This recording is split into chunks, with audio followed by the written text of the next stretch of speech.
Hey everybody, Mobile Gamers Unite here, and I'm proud to say that I finally get to cover the Romancing SaGa game. I've been playing this for going about 10 days now, and I finally get to get in here and shoot a video. The reason I've waited so long is because when I tried to look up any information on this game, it was just all over the place. There was different sources saying different things, different people reading off of different PDF files, and I really wasn't getting anywhere, especially with a character guide. So I decided the best way would be to just get these damn characters myself and, make my own opinion and share it with you guys.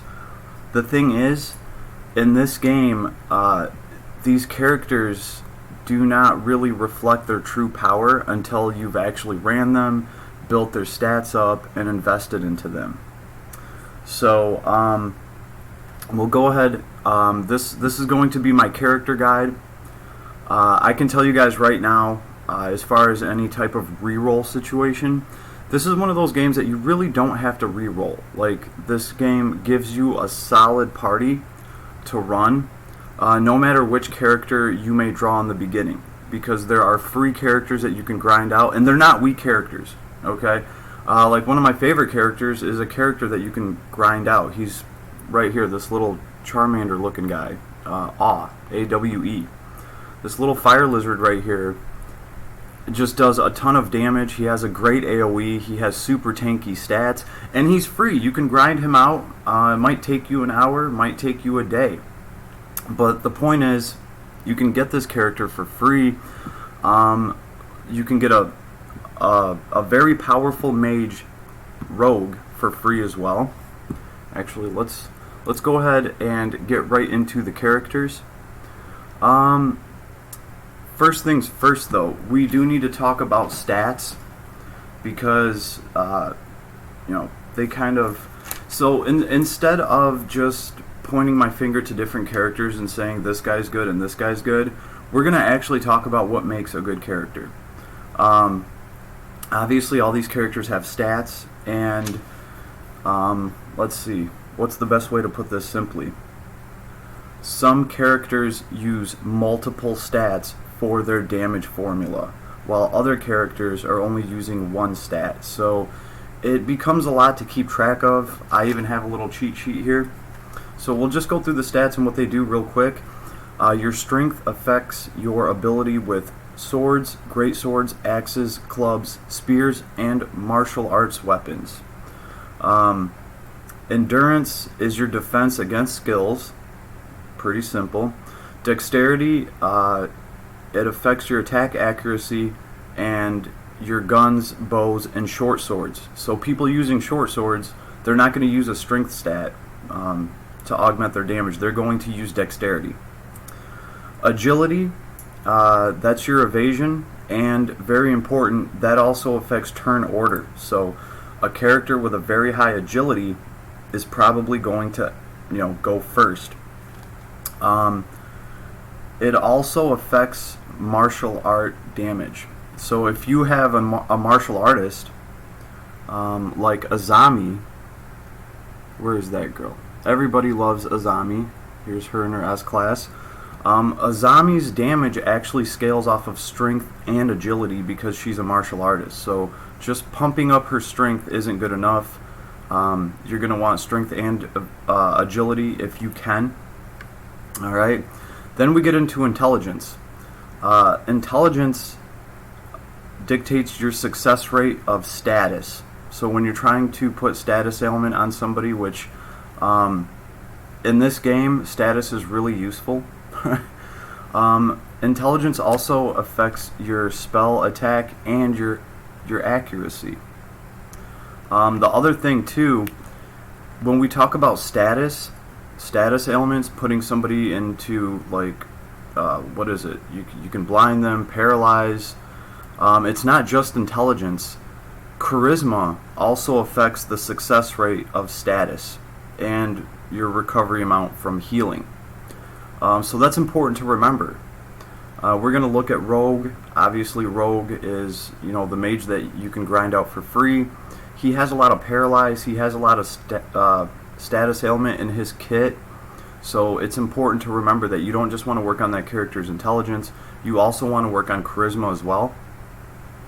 So the next stat is will. Will is your defense against spells and status. That one is pretty straightforward. And the last stat is love. You know, they really, they're really not, sorry guys, it's dry down here. They're really not that specific on what love does. Man, love should get me a humidifier down here. Yeah, they're not really specific on what love does. It might have to do something with like a luck factor. So I'm still trying to, you know, figure out what that stat is really all about, what it pertains to. Right, but the way that they have divided these stats up, it can be kind of confusing. So, like, that's why I have a cheat sheet, because for every character that I'm looking at, I want to know exactly which stats to work on to make that character do what I want him to do, right? Like, for instance, we're talking about Rogue. Where is that little fool? Where is Rogue? Here he is. No, that was Blue. Jeez. I was just looking at him. There he is. Alright, so here's Rogue. Right? He's a dark mage, and he has a lot of abilities that they can inflict stun on the target. This one's nice. It recovers some of his hit points. And this one inflicts darkness on targets. So everything that inflicts is going to go off of his intelligence and his charisma. So if we actually take a look at him, can we actually take a look at him? Let's see.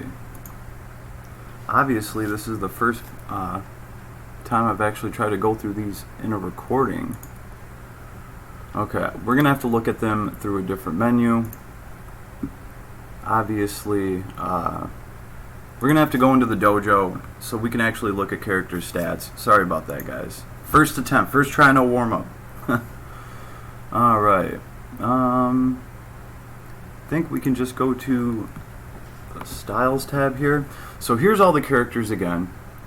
Here's Rogue, right? Right here you can go to Style Details. And this actually gives you a better idea of what you're looking at. It's the same screen we just had, but there's this little arrow here that says CP. You can click on that, and you're actually going to get stats. So now we're actually getting somewhere. These little arrows indicate, you know, these are the stats that that are more prone to rise after you're in combat. So this guy gets, you know, he's prone to getting endurance, which is nice because that's your defense against skills. You want your mate, you want any character to survive, and agility.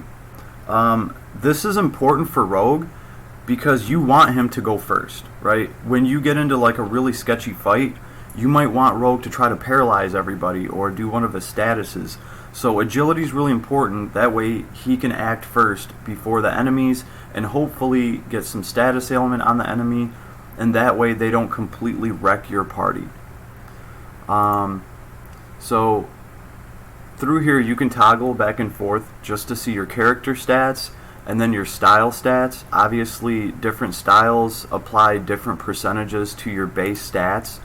Okay, but it's really important to know how to get into the characters and actually look at their stats, especially if you're trying to determine what's a good character. So Rogue here is definitely an awesome character. He can help you clear a lot of content because of, you know, his status ailments. He can also heal himself with drain energy.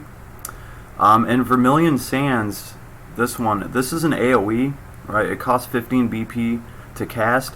It does have a decent power level at a B. For an AoE that hits everybody and it inflicts darkness on them, it's a low chance, but you got to figure these low, medium, and high chances, they're augmented by your stats. So even if you have a low chance to inflict something, if you have a super high intelligence and charisma, your chances just got a little bit better. Okay, so this is Rogue. You can grind this guy out for free, right? And a lot of people are running this guy. They're building him up. he can self-sustain, keep himself healed, he can do good damage, and he can status. So he can get you out of a lot of sticky situations. So right off rip, I guess we'll cover the units that you get for free, because they really want to discourage people from re-rolling.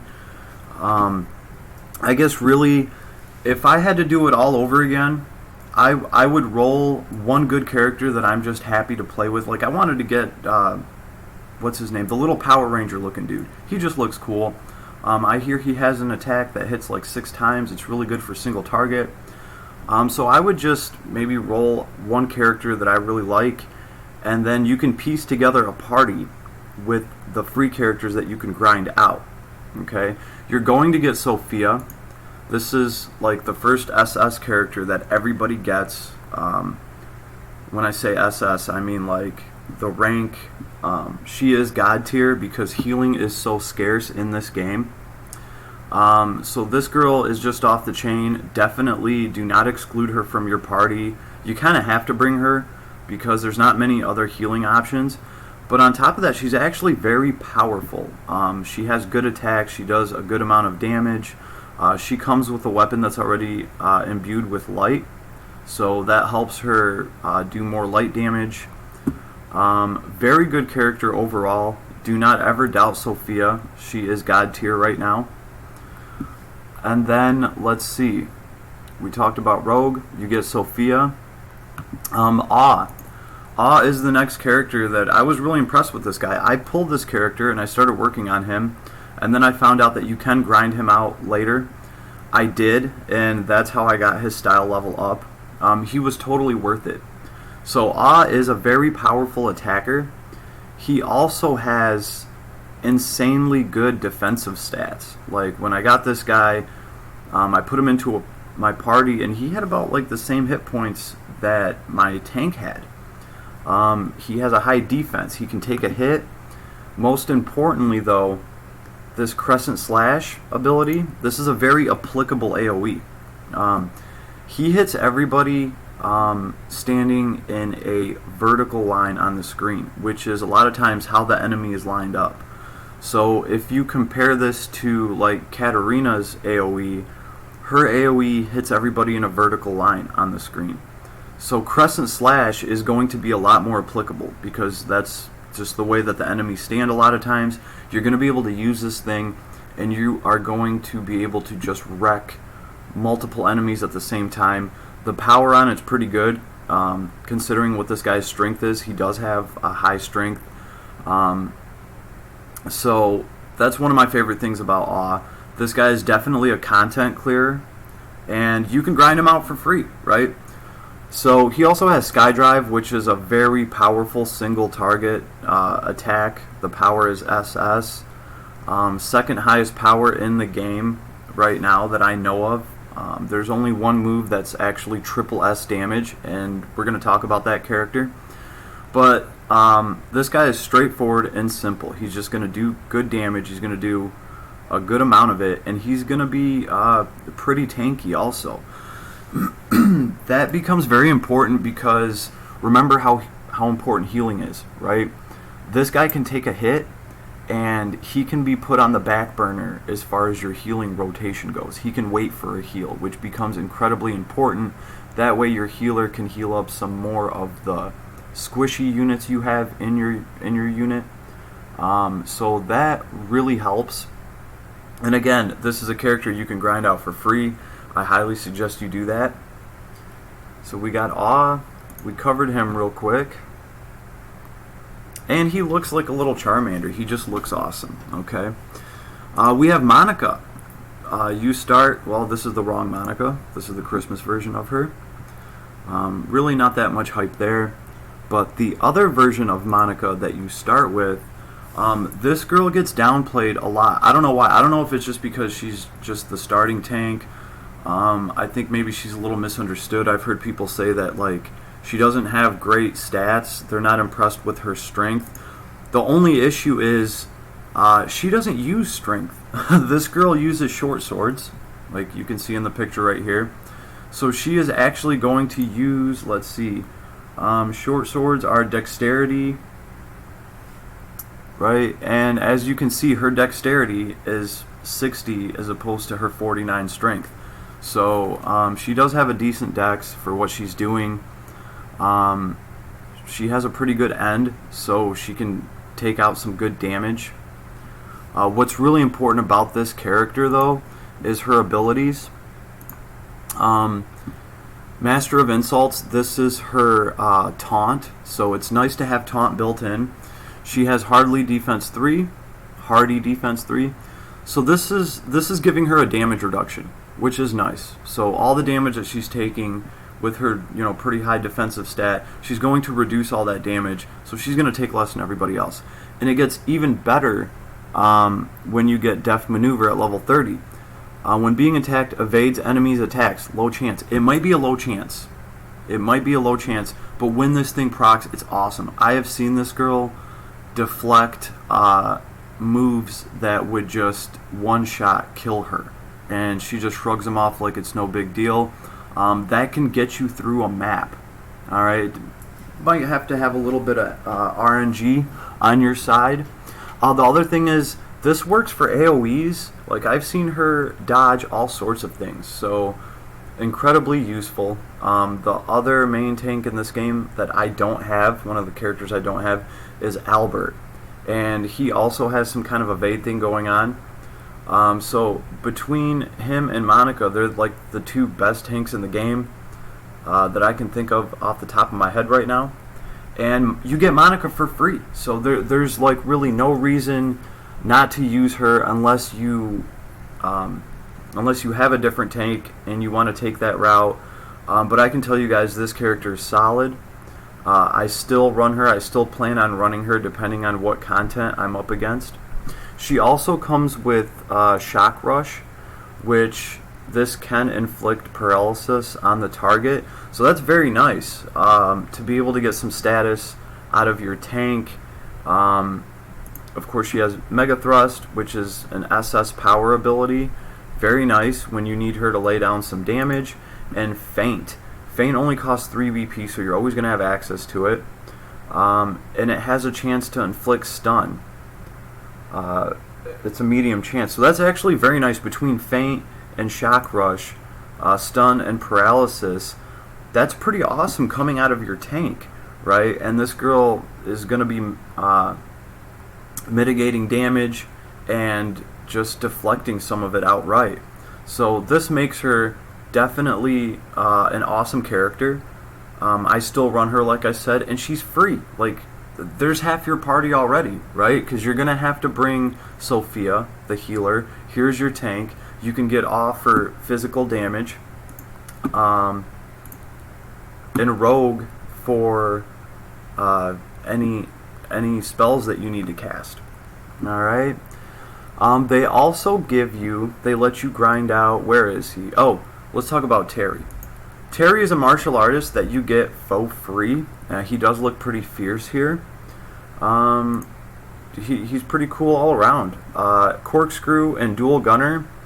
These two abilities, they're kind of like meh, but this bottom one, Gunyan's very powerful. It's an SS rank ability.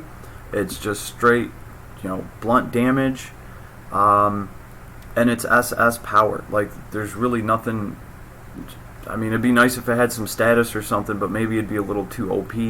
So really, this is your boss killer. This guy's going to do a lot of single target damage with Gunyan. So powerful hero that you get absolutely for free. He gets self-improvement when landing an attack, recovers own BP. This is nice when you can feed yourself BP. BP are the points that you use to make attacks. So being able to get more BP just from attacking somebody is very nice to have in your kit. Fired up 3, attacks damage increase. That's always good to have. And Fighting Spirit, when landing an attack, increases his own strength. Medium chance, large effect. So this guy can get himself, pretty cranked up, and then he can start dropping a double SS damage move that does a lot of single target damage. What's not to like? He is a martial artist, so he's going to be doing bludgeoning damage. So this gives you a free different source of damage, right? Because a lot of the other characters we looked at were like slashing, like Monica slashing. Sophia has some bludgeoning, I believe, in her kit. And if I'm wrong on any of this, you know, feel free to correct me. This is my first video here. So let's see. You get Hector to start with for free. Solid character. This guy uses a great sword, so he's going to be able to dish out some decent damage. And this is another free character, right? Waterflow Blade is pretty good because it hits a column of foes, so if the enemy's lined up, you can hit multiple enemies. It's a decent AoE. It can be useful. Let's see. Smash is just straight damage. And Stream Blade. Not really the most impressive stuff in the world. It is A rank damage, okay? So this guy, I mean, he's decent. Most people really don't run Hector. He's kind of the first one to fall off. But the point is, they give you this guy for free. And also, remember, these characters can inherit moves from their other lesser forms. Okay, we'll talk about that too. Awe is the only character that I've grinded out for free that doesn't have a lesser form to inherit moves from. But his skill kit is so solid, he really doesn't need to inherit anything. And that also leaves them room to come out with a different version of Awe in the future, and that way he can inherit and share moves with that form of himself.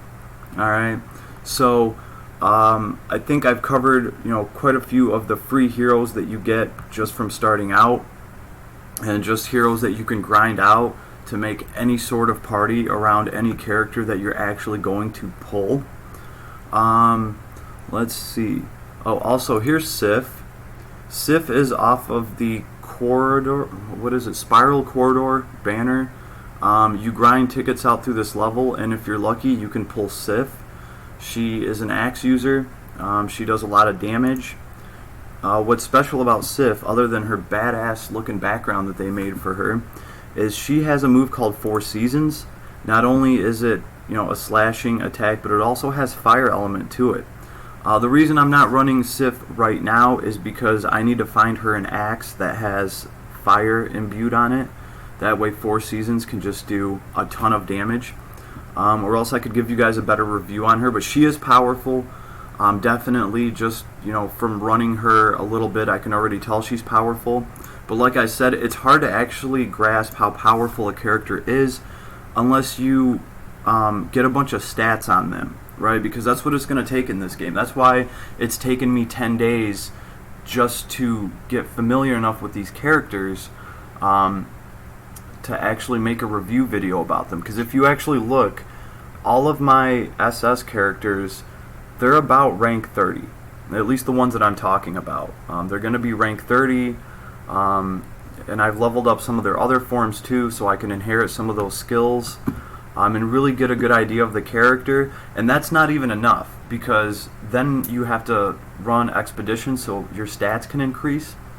Realistically, a character really starts to shine when you get them to about 500 hit points. When you get to 500 hit points, when you reach that threshold, your stats have come along, and you actually get a good idea of how powerful the character is.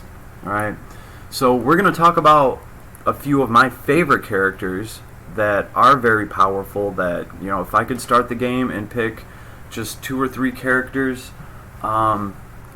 I definitely have some candidates, and we'll talk about them. So let's just start at the top of the list. First of all, Katarina is featured on the banner.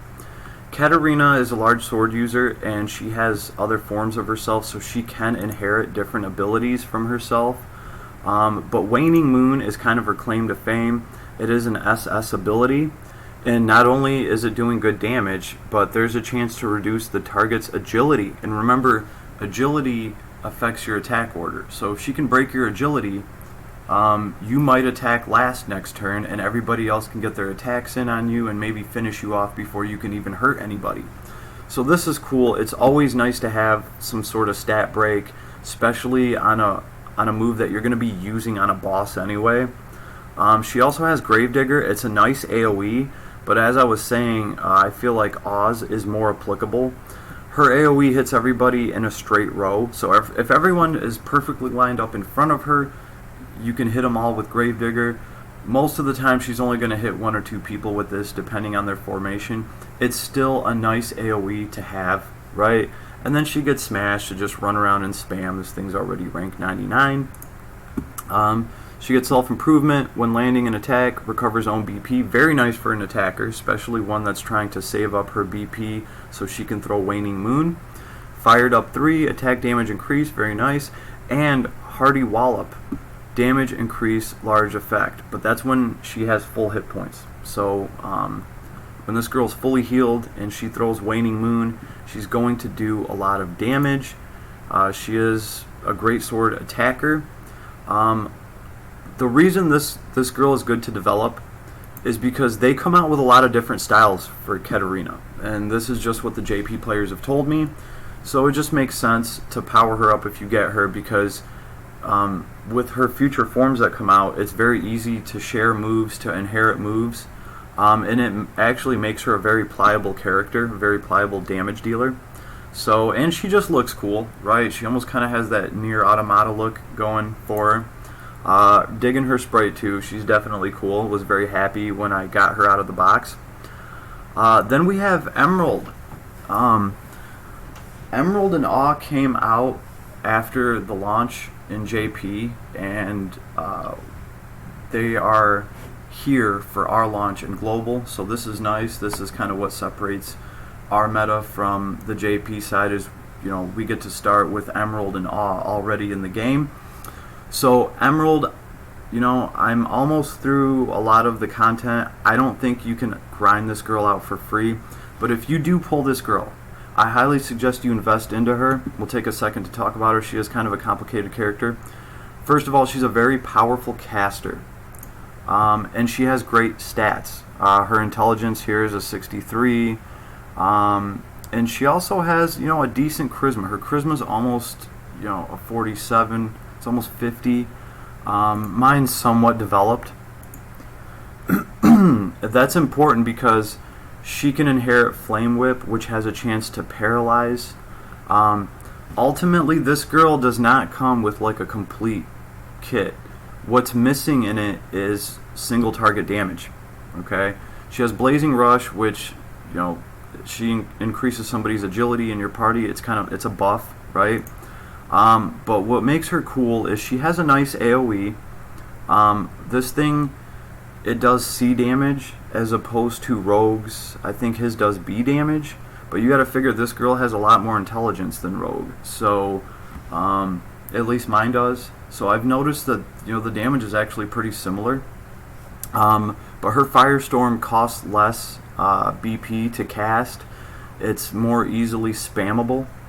And mine's only halfway ranked up, so this girl can throw great AoEs, and like I said, the only thing she's missing is something single target, and you can inherit that from her lesser form. You can bring Flame Whip, that does good fire damage.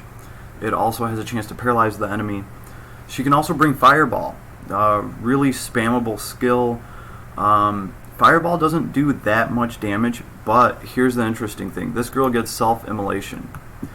Pretty much she sets herself on fire and dies. No.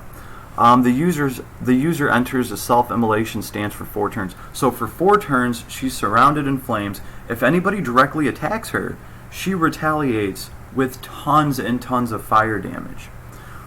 Depending on the situation, the fight that you're in, you can even set this girl up to be kind of like your tank, because she's going to retaliate so hard with self-immolation. It's thousands and thousands of damage, right? And then after she gets done retaliating with that, then she can throw her fireball. So I've actually seen this girl crank out tons of damage. She's definitely cleared some content for me. So if you get Emerald, she's definitely worth investing into. You do need a staff that has fire imbue on it, but that's fairly easy to get. And as far as her abilities, Breath of Life, here's another good thing about her. Recovers own hit points, medium chance, medium effect. So at the beginning of the turn, this girl can just heal herself randomly. And it does happen quite often. again, we're in a healer's meta, so anything you can do to take pressure off of your healer goes a long way.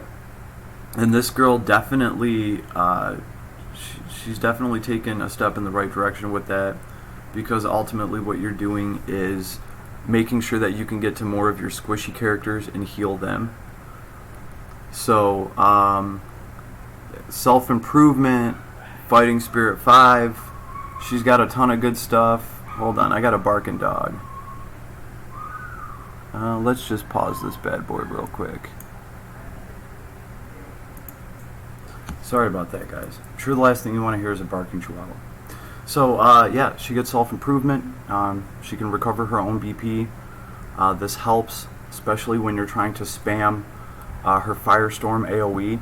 So, very good at clearing out just a bunch of mobs.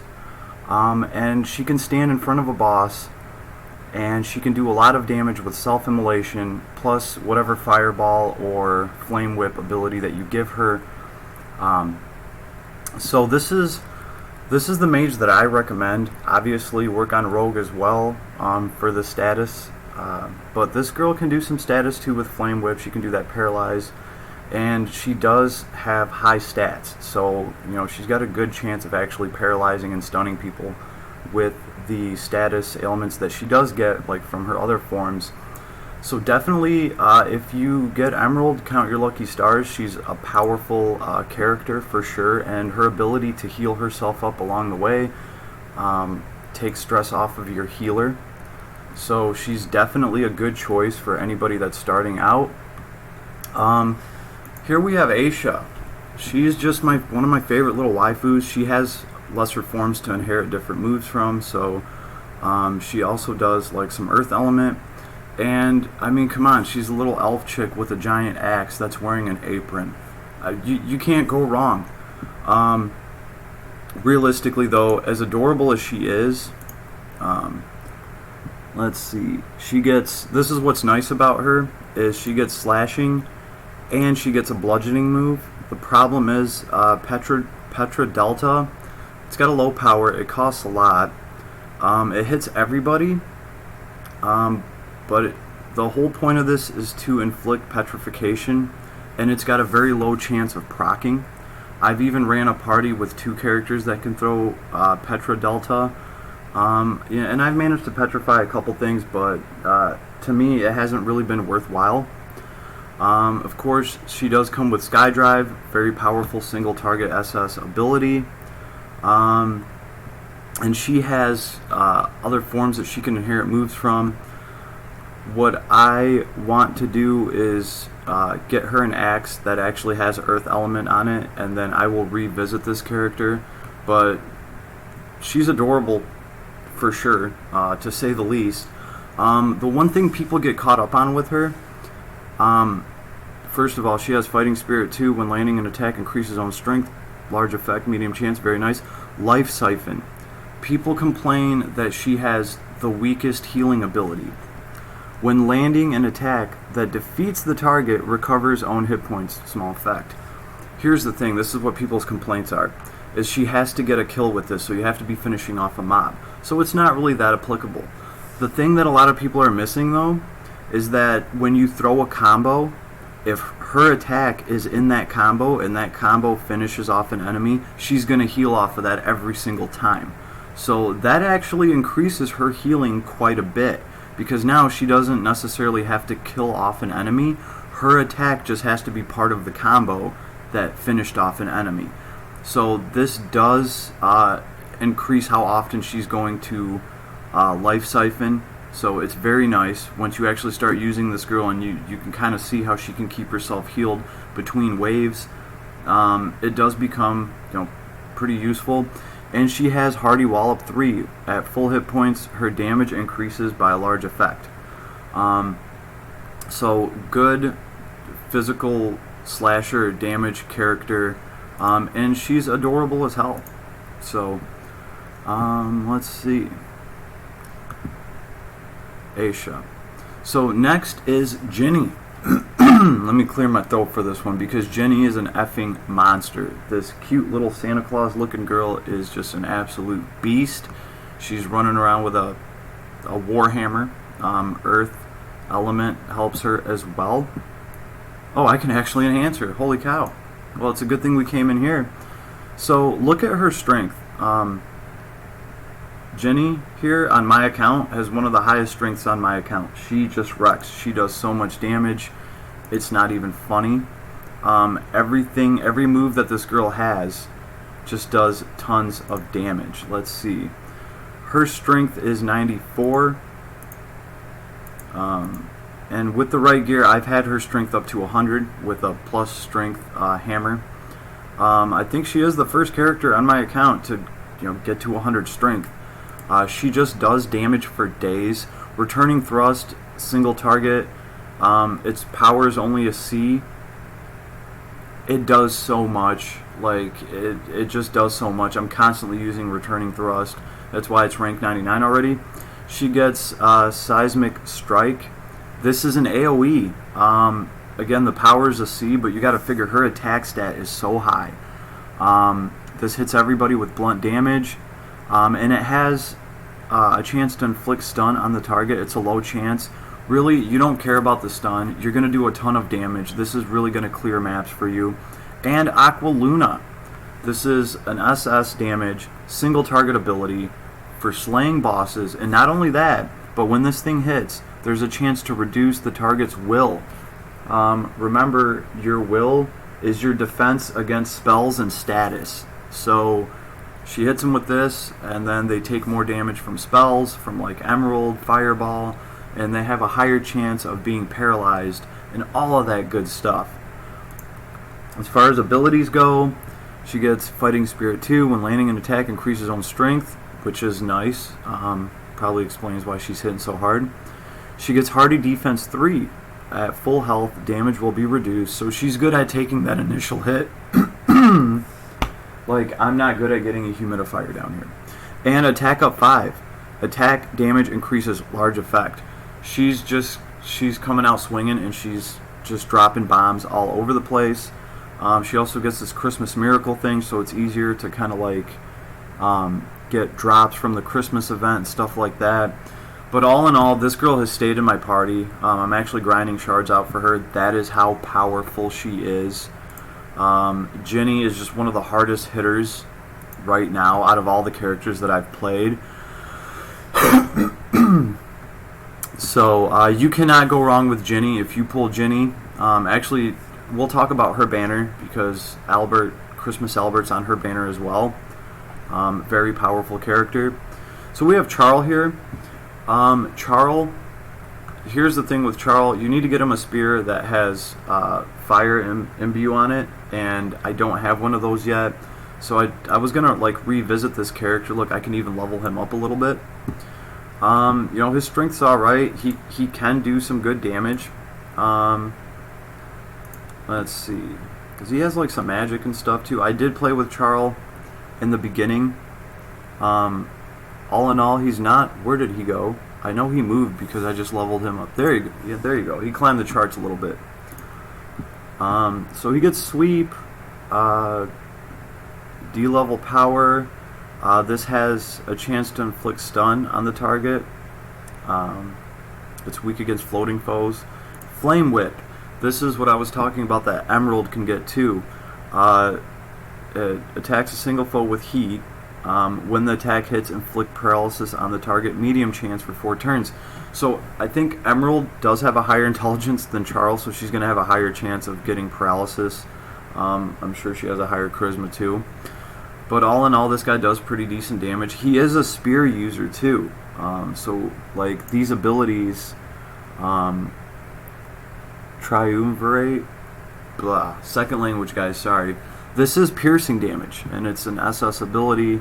So if you need piercing and you have a Charles, then use him to pierce stuff, right? As far as abilities go, when landing an attack, increases own strength. That's all good. Enervate too. When landing an attack, reduces target's agility. This is nice. It's nice to be able to break stats. And Hardy Defense 5, when his hit points is full, he's going to take less damage with that first initial hit that he takes. So it is nice to be able to break people's agility, break them down so that their turn rotation is last after all your characters go. It can be the difference between wiping out an enemy before he gets to attack and kill one of your characters. So Charles, pretty solid spear user. Let's see. So we have Albert next. So I don't have Albert's other form, his tank form, that kind of one-ups Monica.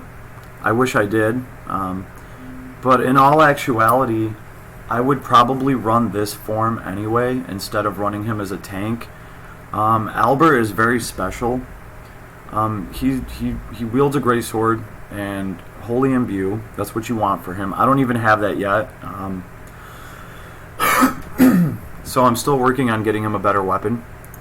But here is where this guy just becomes absolutely amazing. First of all, he has doppelgangers, which is, an SS ability that does good damage. It's SS damage, pretty straightforward. Fairy Glow, I never really use this. This increases one of your allies' agility. And he has Artful Slash, just a basic slash ability. I know it doesn't really look that impressive. When you get to his abilities, he has Dare to Hope too. This is the same thing Sophia has. When attacked and hit points reaches 0, recovers all surviving allies' hit points by a large effect. So this is a way to overcome the healing limitation in this game. You're going to run a suicide heal fodder character. This is what this guy is. You want him to die, so he heals everybody up. For instance, when my Albert dies, he heals the other 4 characters by like 250 hit points. So it's like a 1,000 hit point heal all the way around to your party. And then all Sophia has to do is use one of her healing abilities to bring this guy back from the dead, right? Because you don't need to use Resurrect or anything in this game. And then a few turns later, this guy dies again, and he heals everybody up, and she just brings him back again. This saves Sophia some of her heals to go around. This is effectively spamming your heal.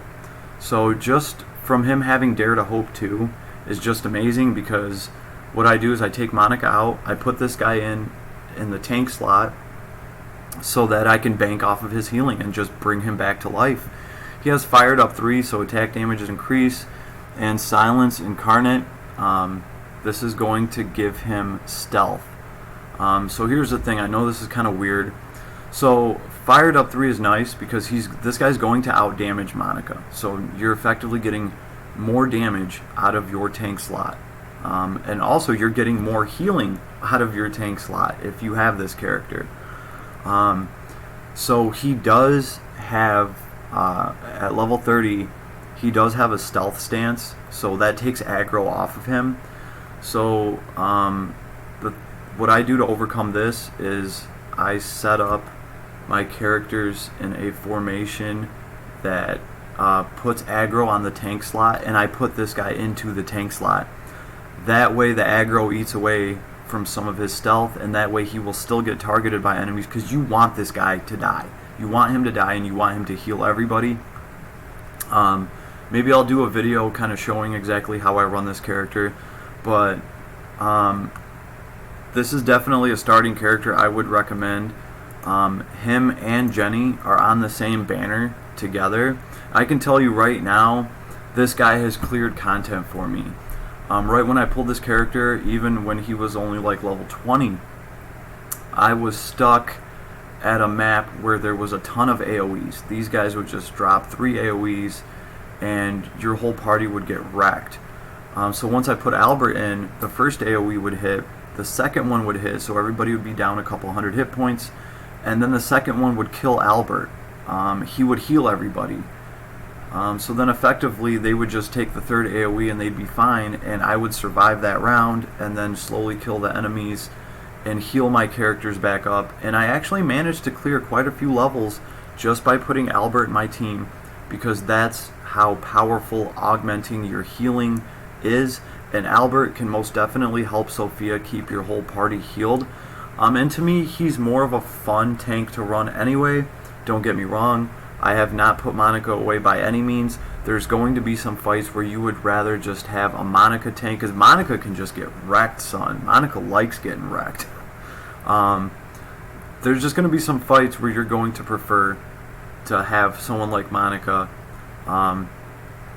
who can evade attacks and completely ignore them and mitigate damage. So it all depends on what you're going for, but right now I'm running Albert in my tank slot. And his other form is a tank form as well. I just think that this Christmas form, since it helps healing, it's just more potent. It's just better for me. Also, obviously, he's getting better as he gets leveled up. He's only level 35 right now, so I'll have to see, how far I can take this character. But overall, I'm pretty impressed with him because he's also increasing my damage output.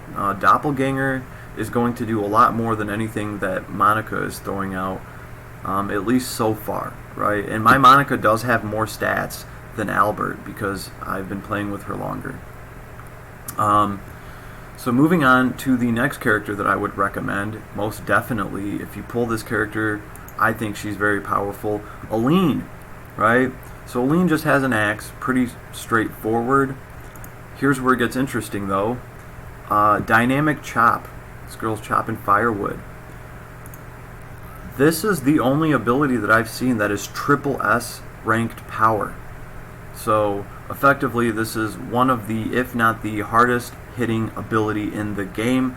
I don't think this girl gets enough love.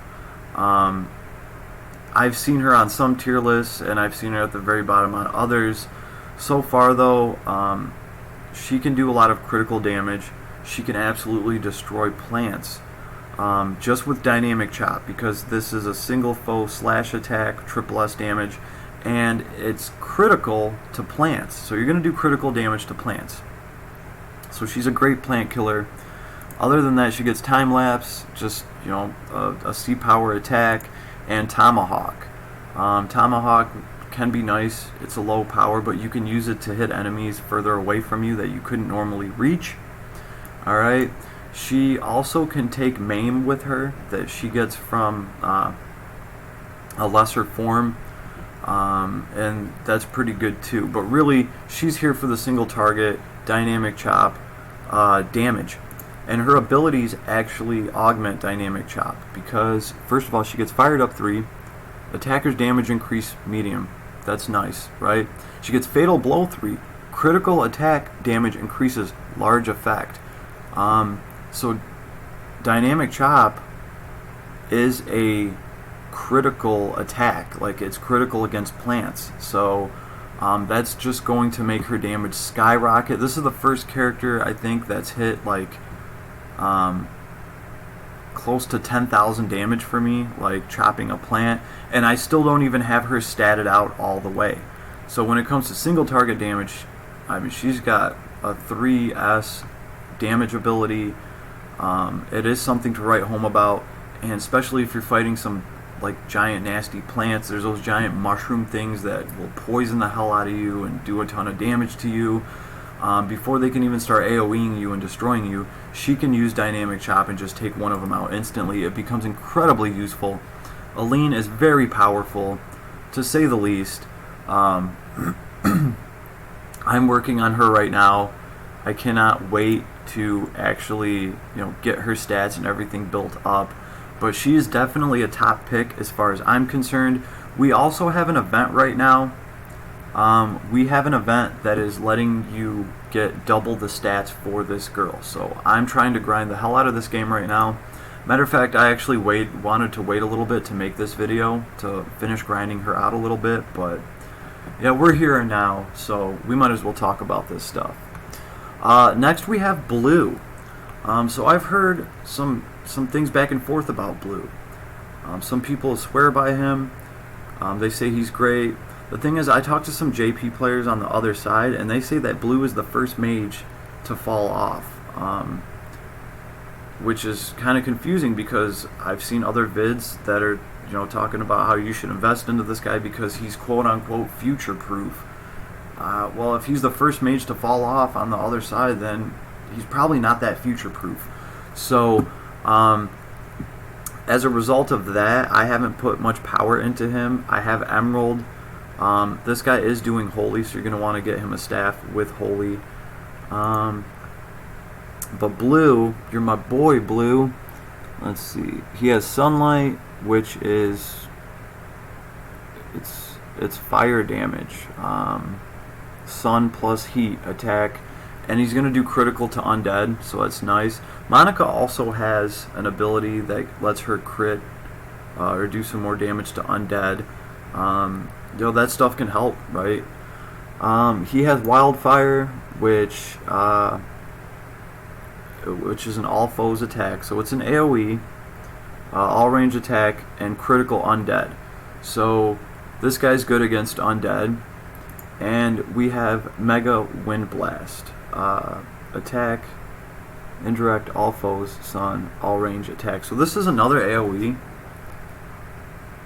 So this guy definitely has some AoEs in his kit. And hey, he's a mage, right? So if that's what you need, you can work on this guy, and you can use some of those other free characters that I've shown you to make a powerful party.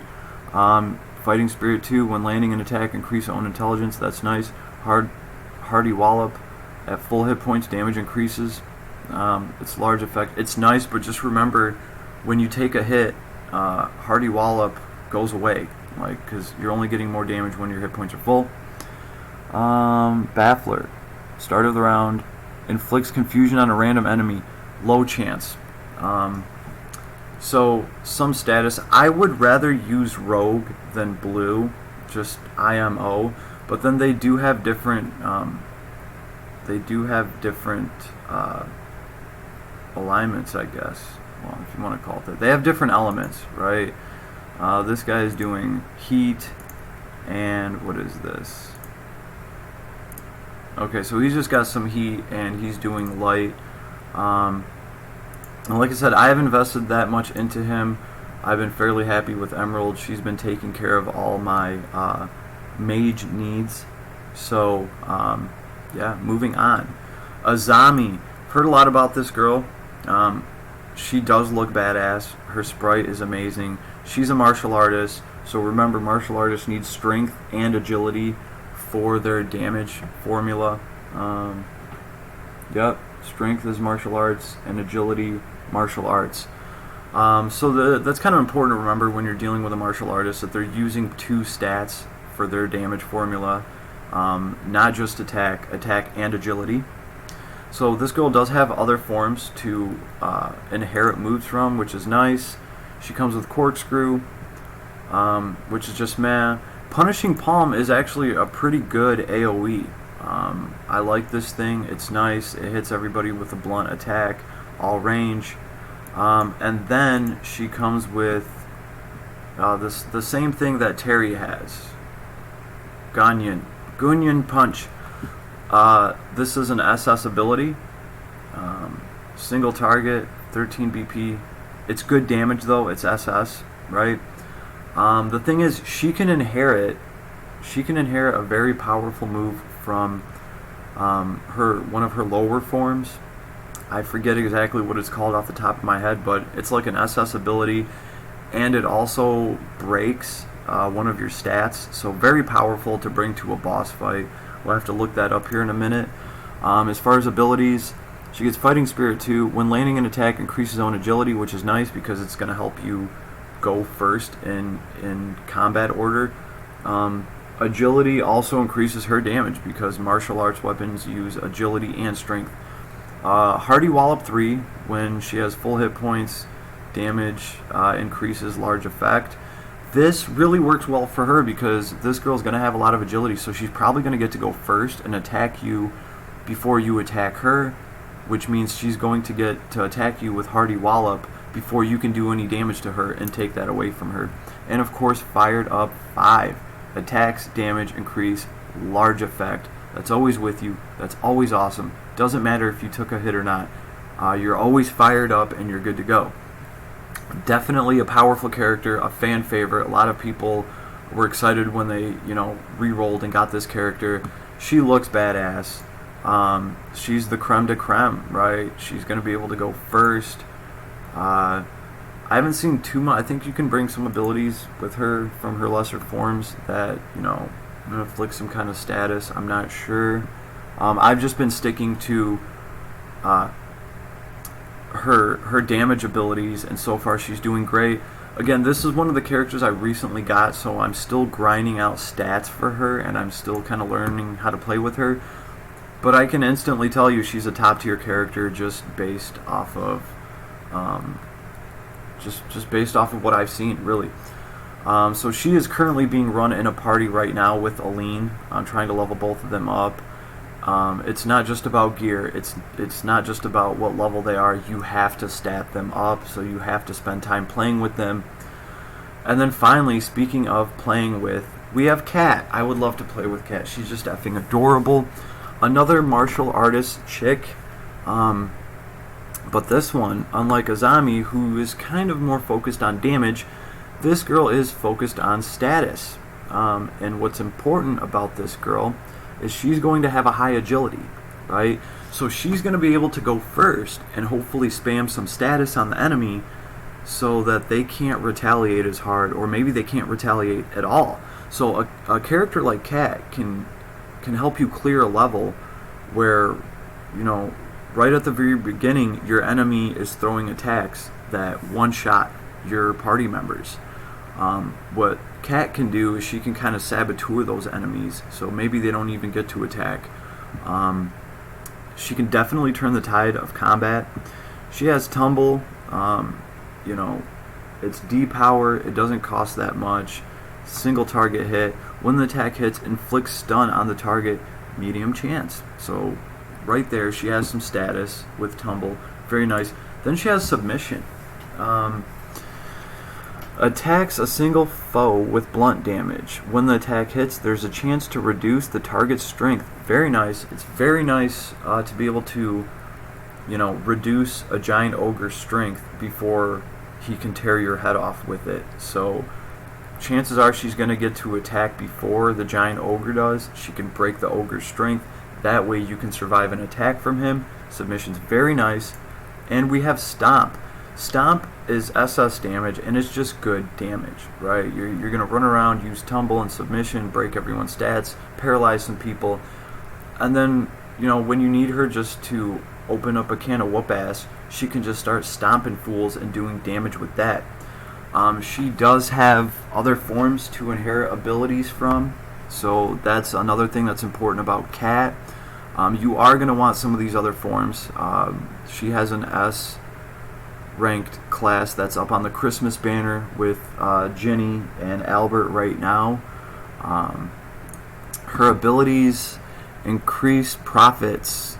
This is another reason why this character is so valuable. Increase the amount of Aurum, which is gold, received. Large effect. So this is the closest thing to treasure hunt that I've seen in this game so far. When I saw Fat Robin, I got excited. Maybe he had some kind of treasure find. Spoiler, he doesn't. But this is going to let you increase the amount of coinage that you get. I've already hit the limitation in gold and Aurum in this game, so I'm going to start using Kat to grind out more gold for myself. She's very useful, definitely. She gets Fighting Spirit 2. When landing an attack, increases own agility, medium chance, large effect. Very nice. We talked about agility, turn rotation. Hardy Wallop 2.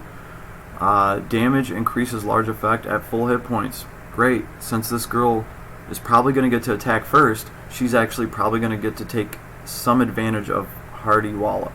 So, very nice. Very solid character. Looks adorable. I can see why people really like this character. Her role is a jammer. So she is definitely meta AF. Her and Asami. I was thinking about, you know, trying out like a ninja party with those two, and just killing them kindly with agility. Alright. Next we have Gustav. Gustav is a top tier damager because what this guy can do is when he does damage to you, he has a chance to heal himself. It's great, and he also has a high attack. He has good stats, right? Like, he's up there with Awe as far as stats go. But this guy can heal himself. He has Bear Crush, which is SS. just straight slashing damage, but it's SS damage. Very nice. Flowing slash. When the attack hits, there's a chance to reduce the target's strength. Small effect.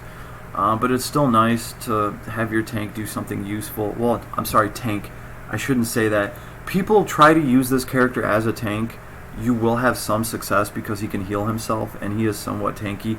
But he's never going to match what Monica can do as far as how much damage she can mitigate and how much damage she can outright just ignore.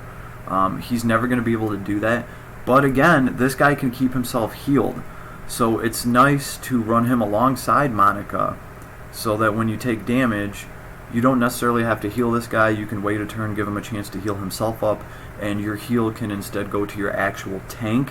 Some people have actually ran this character as a tank. I can see it working. I've tried it out. It can work. I just think it just works better if you run him next to Monica, and then you don't have to worry about healing him. And healing goes a long way, like we've been discussing. Running slash, so pretty much just standard attacks. But when we get into his abilities, that's when it gets interesting. Fired up 3, attack damage increases, medium effect, nice. Draining attacks 3, when landing an attack, recovers own hit points, medium chance, medium effect. Just like Emerald, okay, except Emerald has a medium chance to recover her hit points at the beginning of the turn. He has a medium chance to recover his hit points after he attacks, right? So it's kind of the same thing. I did run him and Emerald together in a party. That way Monica could dedicate all her heals. No. That way Sophia could dedicate all her heals to Monica. Blah. It worked out well. It really did. This guy would heal while he attacked. Emerald would just heal at the beginning of her turn. You know, and again, it's helping you, you know, really make your healing count. So he also has a tension grabber 2. This is a taunt stance, so this is going to help him aggro. So the way I see this is why people try to use him as a tank. I really think the whole reason we have a tension grabber, though, is so you can have somebody like Monica in the tank slot with a good aggro from your combat formation, and then you can have this guy standing next to her, and he has taunt as well, which means that more of the attacks are going to go between him and Monica. Effectively, this guy having taunt on top of your tank having taunt is going to take aggro off of your healer and off of your squishy units, because if your enemy passes up your tank and gets around their taunt, they still have to get around Gustav's taunt to get to your squishy targets. So again, I personally wouldn't use this guy as a tank, but he can definitely take some aggro off your tank and heal himself, and he can do good damage. Like, the guy does solid damage. Bear Crush is just cool. So that's Gustav in a nutshell. Definitely a powerful character. He does make some tier list, if that's worth anything to you, right? So next we have Mchale. I haven't worked on him that much. He uses a short sword. Oh, we can actually level this fool up. Look at that. Really, his dex, his stats are like nothing that amazing. We're looking right here. Strength 42. He's using a short sword, so he's using dexterity, which, you know, his dex is 42, 43 anyway. So what can this guy do? He has quick thrust, he has roundabout, and he has southern cross. Southern cross is critical against undead. Yeah, this guy, he's good against undead. He has ferocity 1. When landing an attack that defeats the target, increases own dex.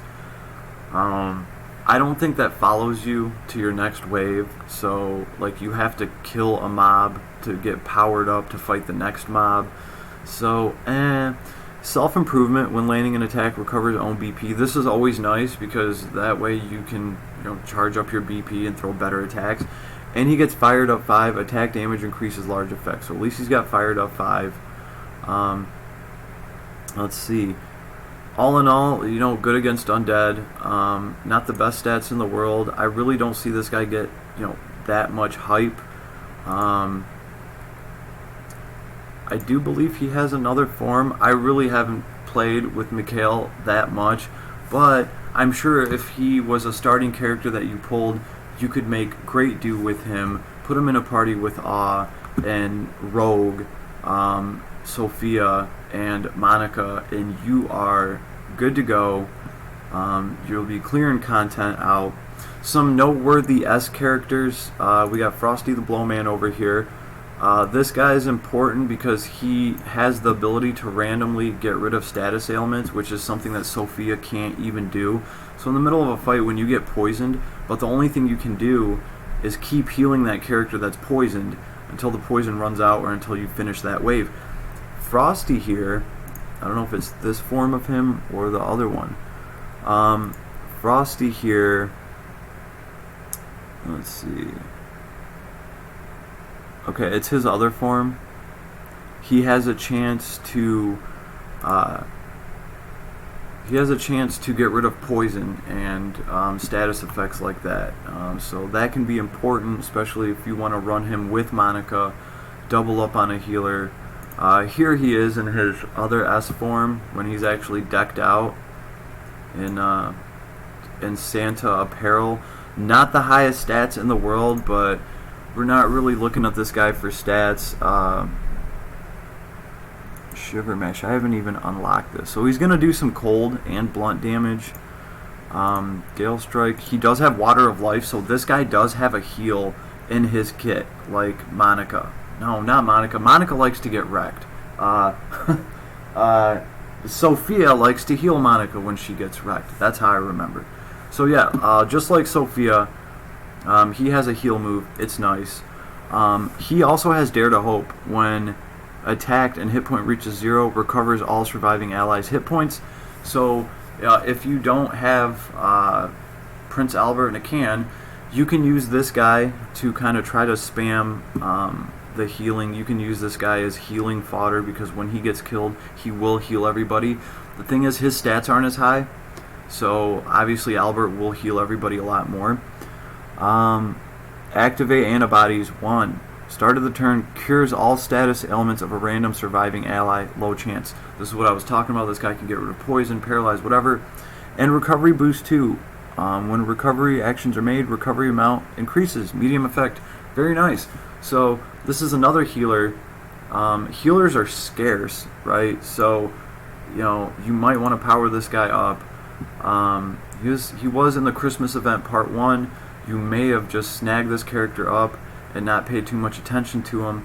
But do something with him because you might just need to use him in a fight where you need more heal support, or maybe you need status ailment support. Little Flurry, the Blowman, can do that for you. So we've pretty much covered, well, a lot of the SS characters. Thomas right here. Thomas is good, but from my understanding of it, in order for him to really shine, you need a spear with earth element on it. And then Thomas can break some skulls for you. Oh, look at that. We got him to level 30. Let's see. His stats are actually alright, and I've seen him do good damage. I just put him off on the back burner because I was working on other characters, and it just makes sense to me that... Where did he go? It makes sense to me that you want a special type of spear for him. I don't have that right now, so I decided to put him aside. He does have Sweep. This can inflict stun. Very nice. Of course, he doesn't have the highest intelligence and charisma, so him inflicting these things is going to be rare. Split Cranium. This is nice because there's a chance to reduce the target's intelligence, so this is very good for fighting a spellcaster. You hit them with Split Cranium and their intelligence goes down, and that hinders them a lot. So it's nice that he has a nice break like that. He gets Stardust. When the attack hits, inflicts paralysis on the target, medium chance. The reason they give this guy medium chances across the board is because his stats aren't really that high. So the fact that he has medium chances instead of low chances kind of evens that out a little bit. Of course, this guy is doing piercing damage, so if you need that, he's got it for you, right? In his abilities, he does have Hardy Wallop, only at full hit points, damage increase, large effect, which is nice. Immunity down 3, stun. When landing an attack, reduces the target's stun resistance. So this is his big claim to fame.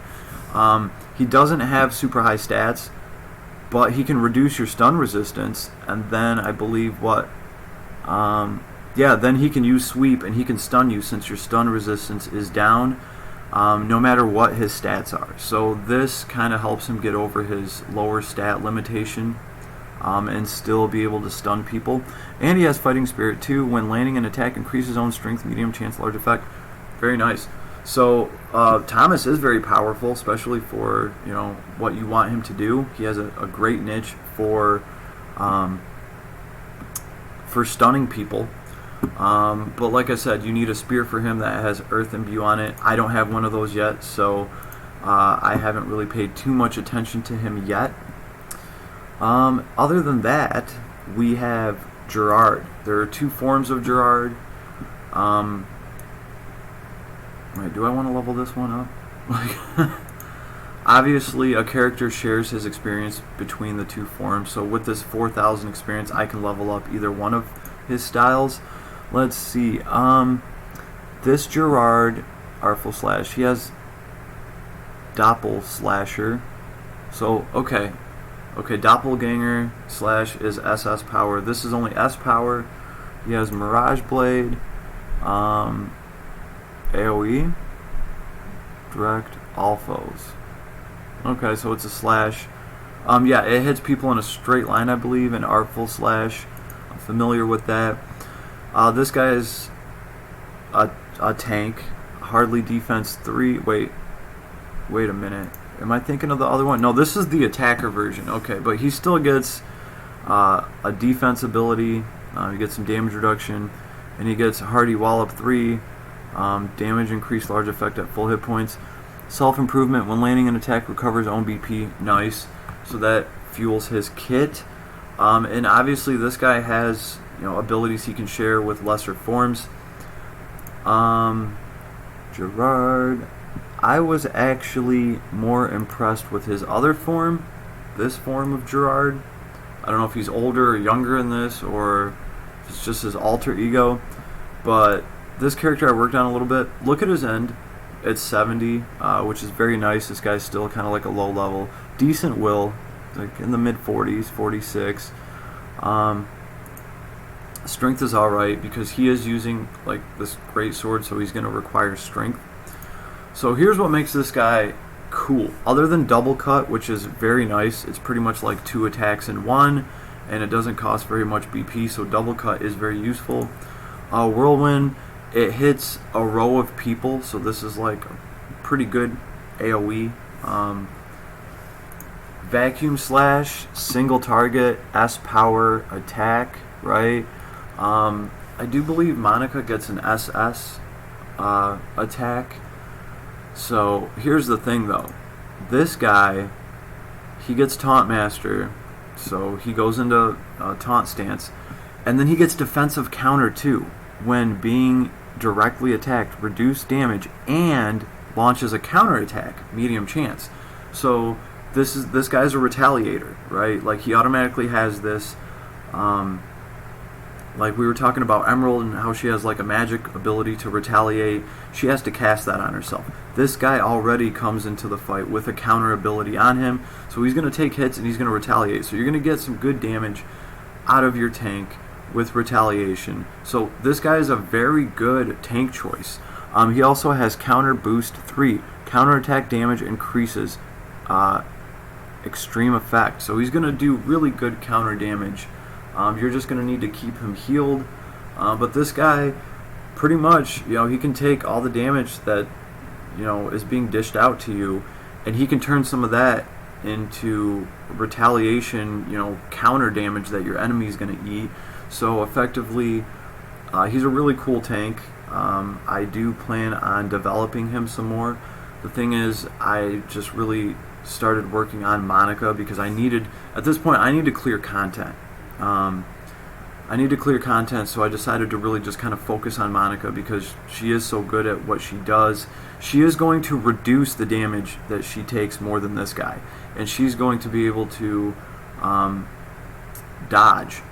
So effectively, she's actually a better tank than Girag. She's going to be able to take more damage, and she's going to be able to mitigate that damage and cut it down. But Girard's probably going to produce more damage than her with his counterattack ability.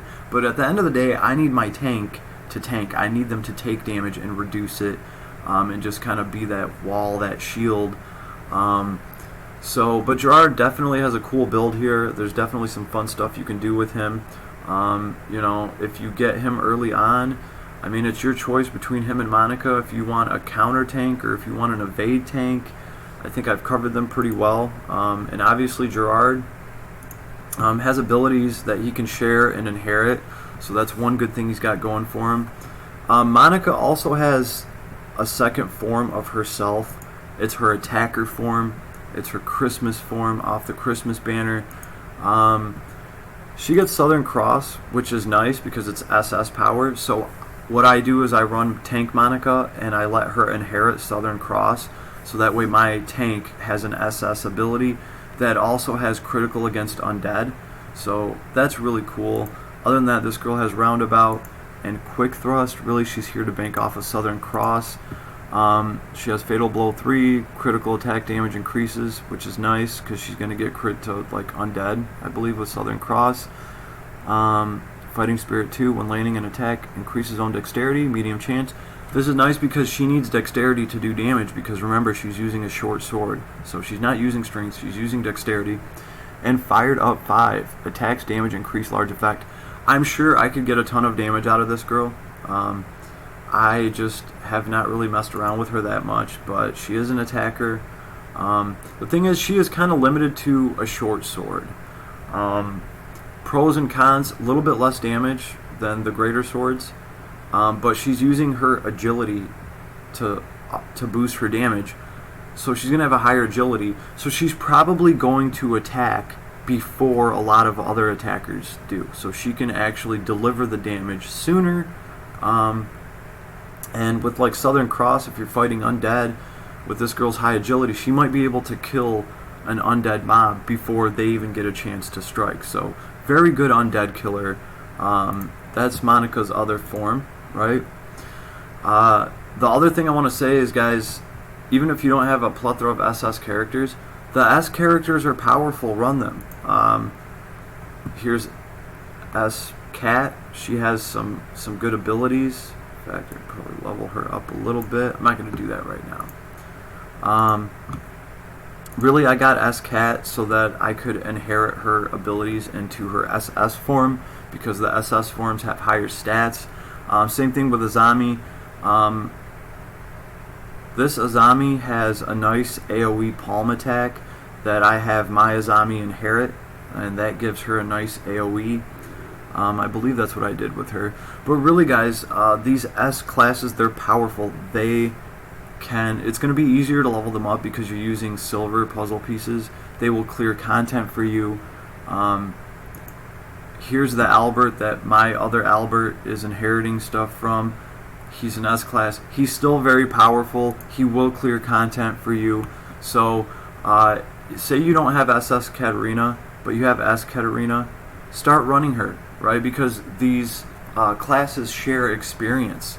So if you run S ranked Katarina for a while and get a bunch of experience for her, as soon as you pick up SS Katarina down the road, you can instantly level her up off of all the experience that your S Katarina has grinded out, and then you can also inherit moves.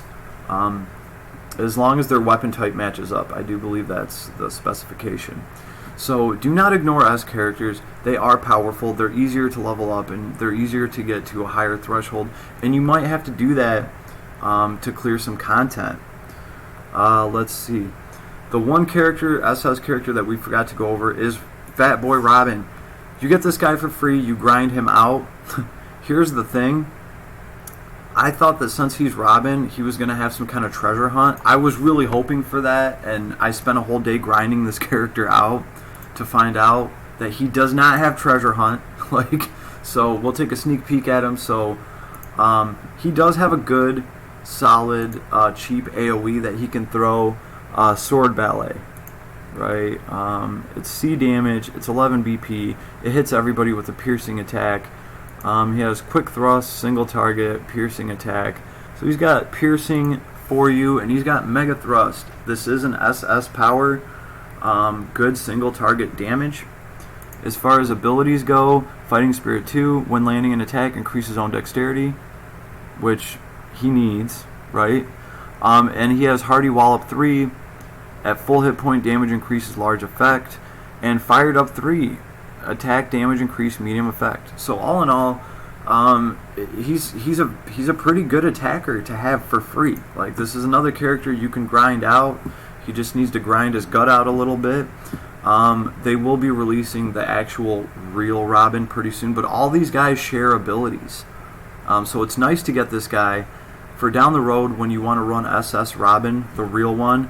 You can probably take this guy's what was it called, Dancing Ballet, Ballet Sword or whatever, and you can give your other Robin forms a solid AoE attack that doesn't cost that many BP.